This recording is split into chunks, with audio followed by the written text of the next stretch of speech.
السلام علیکم ورحمۃ اللہ وبرکاتہ۔ دنیا کا ظالم و وحشی ترین انسان ہلاکو خان اپنے گھوڑے پر شان سے بیٹھا ہوا تھا۔ چاروں طرف تاتاری فوجوں کی صفیں کھڑی تھیں۔ سب سے آگے ہلاکو خان کا گھوڑا تھا۔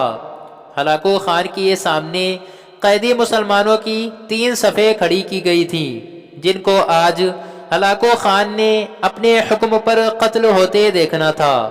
پھر وہ ظالم بولا، ان کے سر قلم کر دو، اور جلاد نے لوگوں کے سر کاٹنے شروع کر دیے۔ پہلی صف میں ایک کی گردن گئی، دوسرے کی گردن گئی، تیسرے چوتھے کی۔ پہلی صف میں ایک بے قصور بوڑھا غریب قیدی جو کہ اپنے گھر کا واحد کفیل تھا، وہ بھی کھڑا تھا۔ وہ موت کے ڈر کی وجہ سے دوسری صف میں چلا گیا۔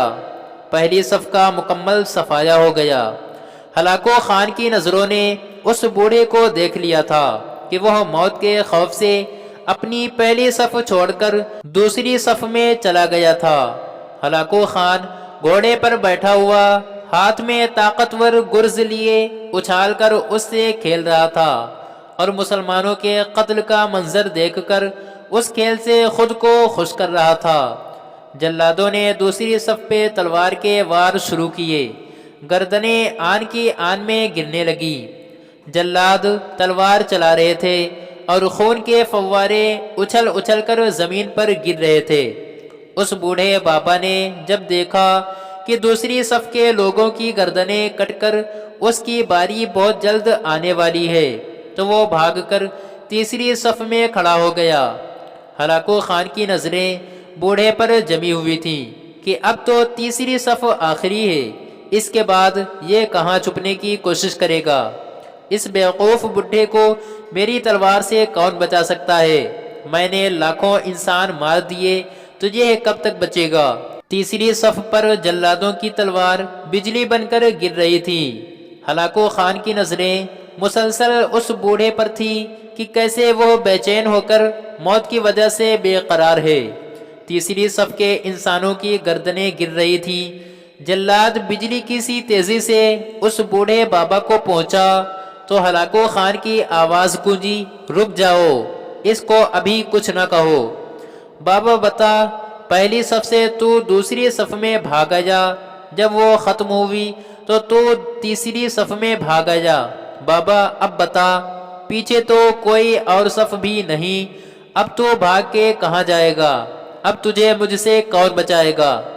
اس بوڑھے نے آسمان کی طرف دیکھا اور کہا، میں نے پہلی صف کو اس لیے چھوڑا کہ شاید میں دوسرے میں بچ جاؤں، لیکن موت وہاں بھی پہنچ گئی۔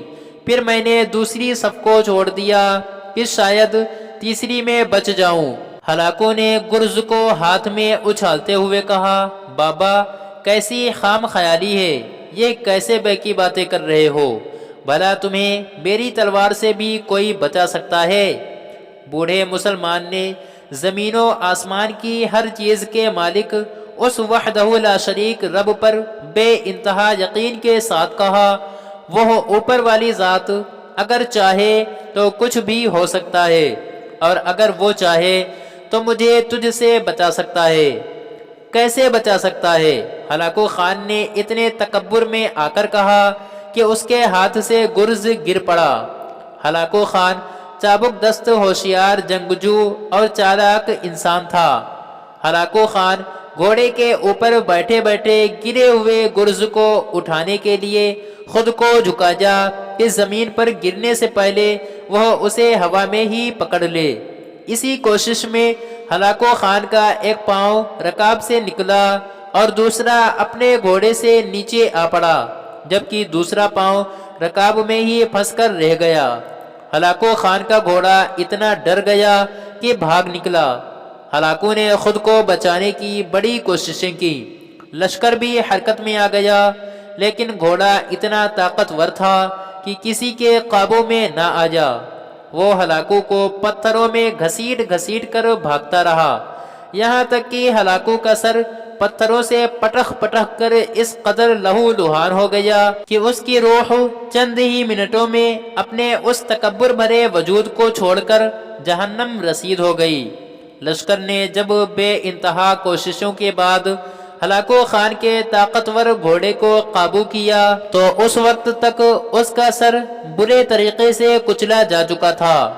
ہلاکو کا لشکر اس بوڑھے بزرگ سے اتنا خوف زدہ ہو گیا کہ لشکر نے اسے جان بوجھ کر نظر انداز کر دیا، اور وہ بابا بڑے آرام و سکون سے پیدل ہی اپنے گھر کی طرف چل پڑا۔ مظلوم کی آہ سے ڈرو، کیونکہ جب وہ اللہ سے رجوع کرتا ہے تو قبولیت بہت دور سے اس کا استقبال کرنے آتی ہے۔ اسی طرح کی ویڈیوز دیکھنے کے لیے ویڈیو کو لائک اور چینل کو بھی سبسکرائب کریں۔ شکریہ۔